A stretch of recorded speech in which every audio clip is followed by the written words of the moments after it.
What's going on, YouTube? This is Manny at Manny Mod's Garage. I got a topic today. Everyone on Instagram keeps asking me about airbags. Are they trustworthy? Do you like them on your car? What are the issues? And I feel like today we're gonna have a good discussion. I'm gonna bring some good topics and clear up the air. So in my opinion, airbags are not bad. They're actually pretty good. I've never had issues with my bags. Knock on wood, I've had issues with the management system, but it's gonna happen just like anything you have. But in my opinion, for the years that I've had it on my car and for all the customers that I've installed bags for, I never had an issue with my airbags or their installations. 18-wheelers have airbags. You know, if that's 50,000 pounds on a truck and they use airbags for suspension instead of coil springs, I'm pretty sure it's safe. And today, a lot of vehicles in the high-end side of things, like for example Ferrari, even Dodge, that's a factory option. Airbags come from the dealership. With the management, Tesla comes with a lot of bags. Most of their vehicles come with bags, if I'm not mistaken, at least the SUV side of the things. But I feel like it's safe. So that clears up the idea of what I think if airbags are safe.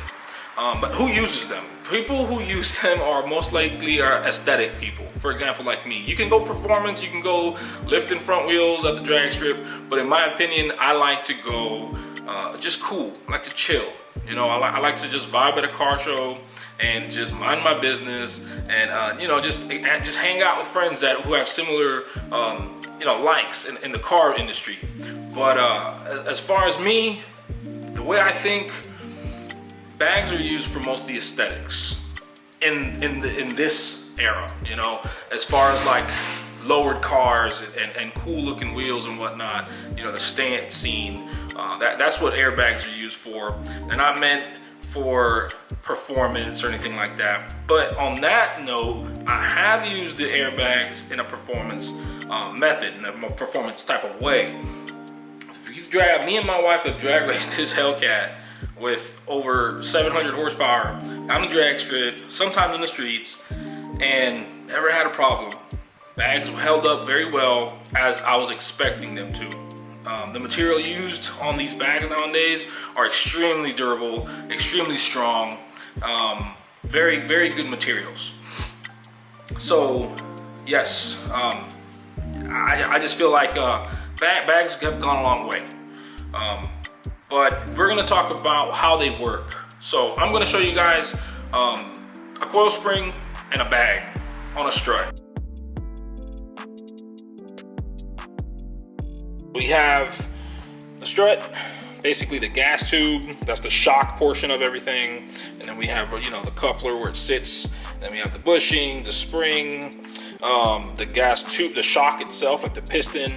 And then we have the upper top hat, and this is the part that mounts up to the top of your engine, basically, your engine bay, or whatever you want to call it. And this is the standard feature. This is the standard, lower the spring, cut the spring, however you want. You know, people swap this portion out just so they can look cooler aesthetically. And we've all been there, I've been there. Problem is, you're gonna have a very crazy bouncy ride. Now, on this end, here's an airlift performance bag. These are my old bags. I had it on the car for about 3 years. Never had a problem with them, but very good quality. I mean, Airlift makes very good quality materials here. So we have a 3.5-year strut, no dry rots, no cracking, no issues. You're probably gonna ask me, why did you change it? Well, I have my reasons. We'll talk about that in another video later on. But it's pretty cool because we have lots of features on this strut. So we have a adjustable strut. Okay, so we have the jam nut. You can loosen this, you can raise this, you can raise it, you can lower it, however, but it's got lots of features. And over here we have a damping setting. So over here you can adjust the firmness for performance reasons. If you want to hit the drag strip like I did, I had these very firm, so they can plant the tires to the ground very well, keep everything tight. Top hat, it swivels. Never had a problem with any of these parts. I was very blessed, very fortunate. Heard some horror stories, but that's why people ask me, and this is why I'm making this video. This is my view of things, and I've never had a problem with these bags. Over here, this is where the airline fitting would be at.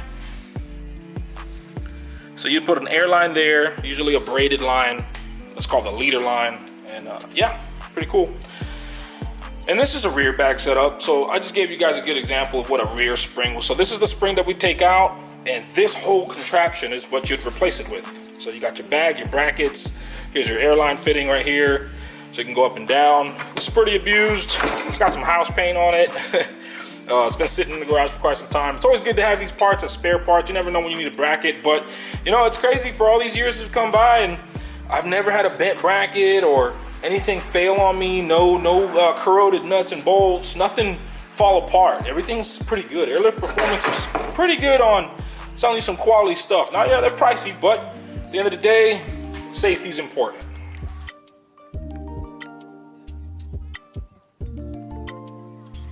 All right, guys, so here's the rest of the management system.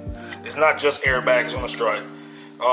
No, we actually have a whole bunch of other components that entail to make the car go up and down. So we have the computer, most important part of everything. It's right here, it's called the manifold. We have dual compressors. Not necessary to have two, but I have two just because it's easier and the tank gets filled up faster. And with that being said, there's the tank. That big old shiny thing that everybody thinks is nitrous, that's a tank. All it does is fill up the air. The compressors turn on, fill up the tank with air. I have it set up 175, but the tank's pressure max is, I think, 200 PSI or 250. And then you have your airlines. That's just pretty like that because I want it to be, even though it's not the best. But you know what? This is what I like, and I did it myself. I didn't pay anybody to do it. No shots given, but you know, whatever. At the end of the day, that's how it works. You got your computer, then you have your remote. The remote, basically the command center. Let's see what we got here. Here's our remote, airlift remote. That's the part that you mess around with. What I like about this system is that you can adapt it, or Bluetooth, whatever, wireless to your phone. And you could just use your phone if the remote's inside the car and you just want to show off to your friends. So that's pretty cool. So the only thing I can say bad about this, and it's not much, is that when I first purchased an Airlift Performance kit, airbag kit, and this was years ago, I feel like they were still tweaking the whole setup. The management was the only problem that I had from them. It kept on having air leaks or whatnot here. But when I talk about air leaks, please guys don't you know, freak out and think, oh well, I'm not gonna get an airbag system because you said air leaks. Oh my God. Well, it's gonna happen.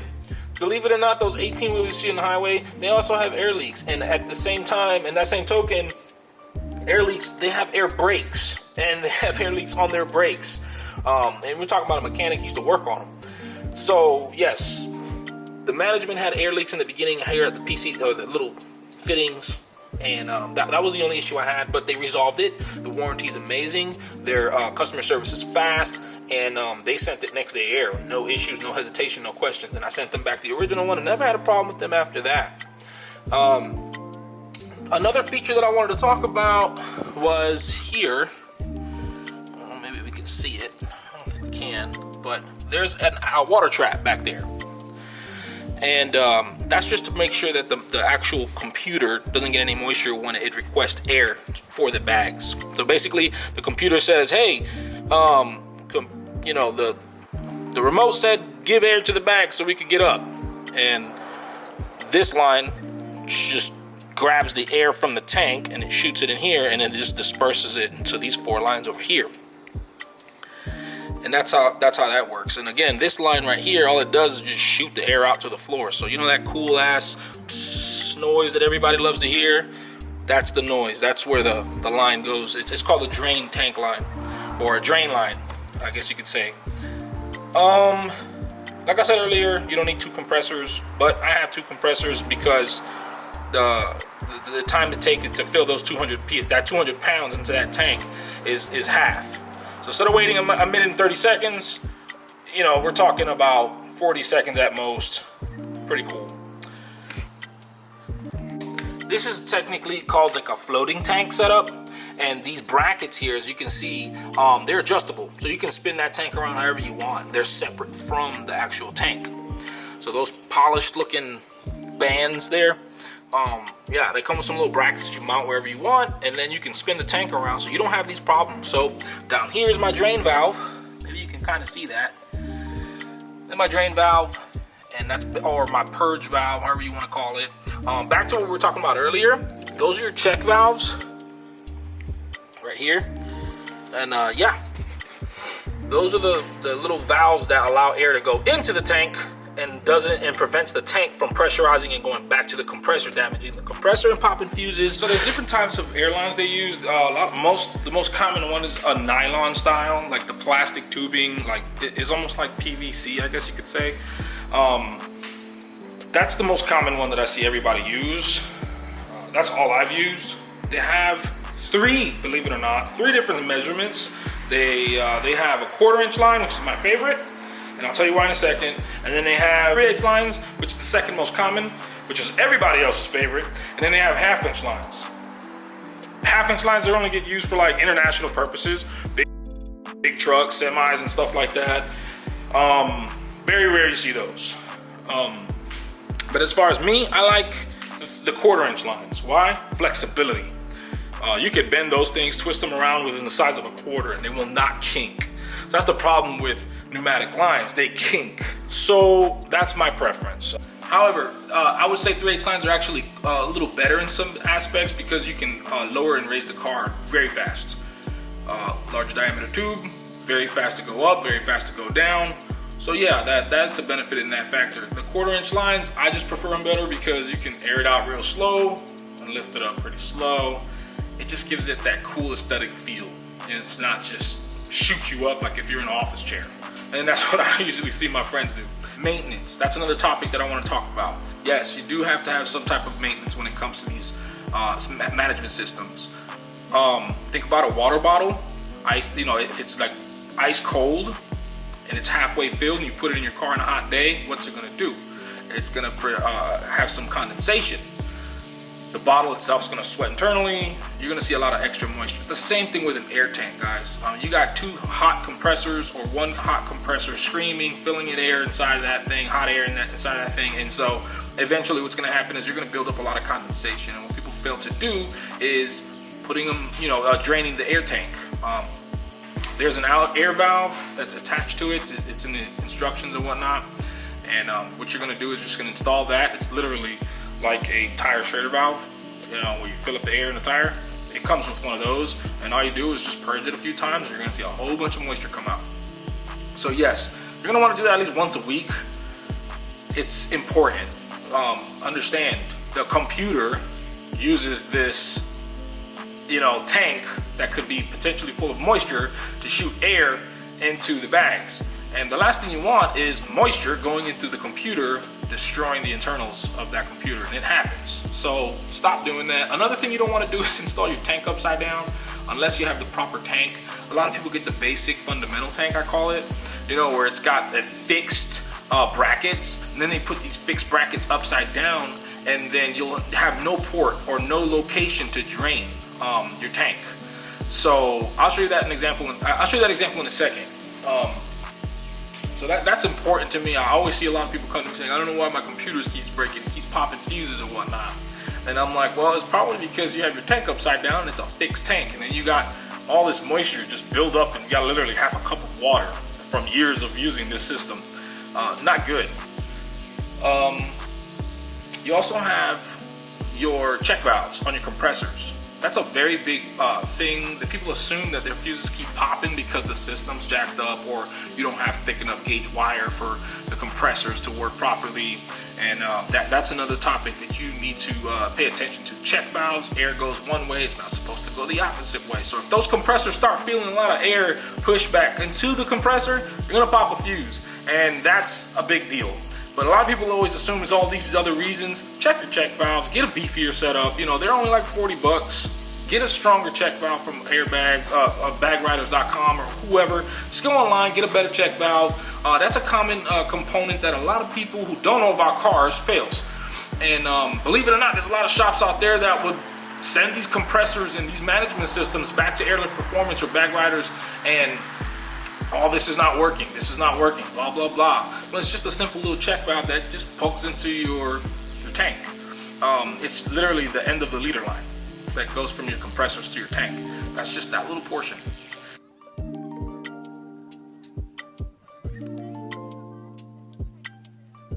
Okay, so back to the maintenance section of things. Here's the tank, and this is what I was trying to get to. He had this tank upside down like this, and this is a fixed tank. So basically these brackets here, they're meant to go down. They're meant to bolt in a certain way. Now, yeah, you can bolt them however you want, and a lot of you guys are gonna tell me, well, I've had it set up like this for years and blah, blah, blah.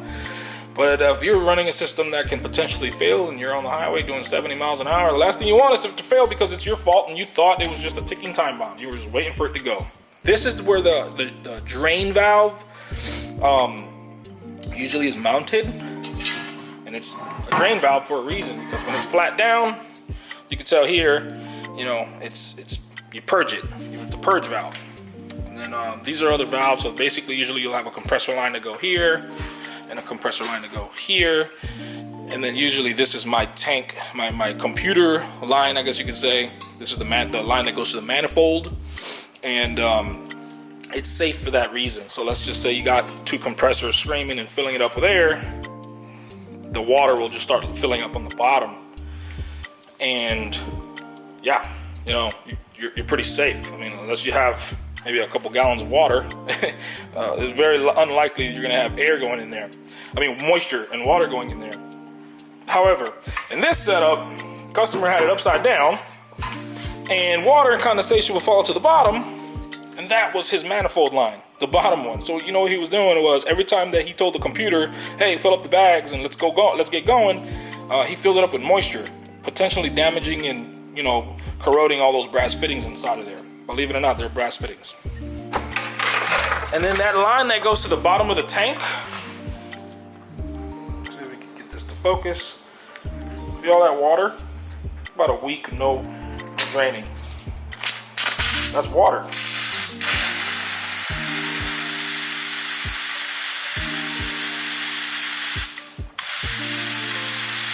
You want to drain that once a week, and that just helps prevent, you know, moisture buildup into your tank. So right now I just drained up all that water.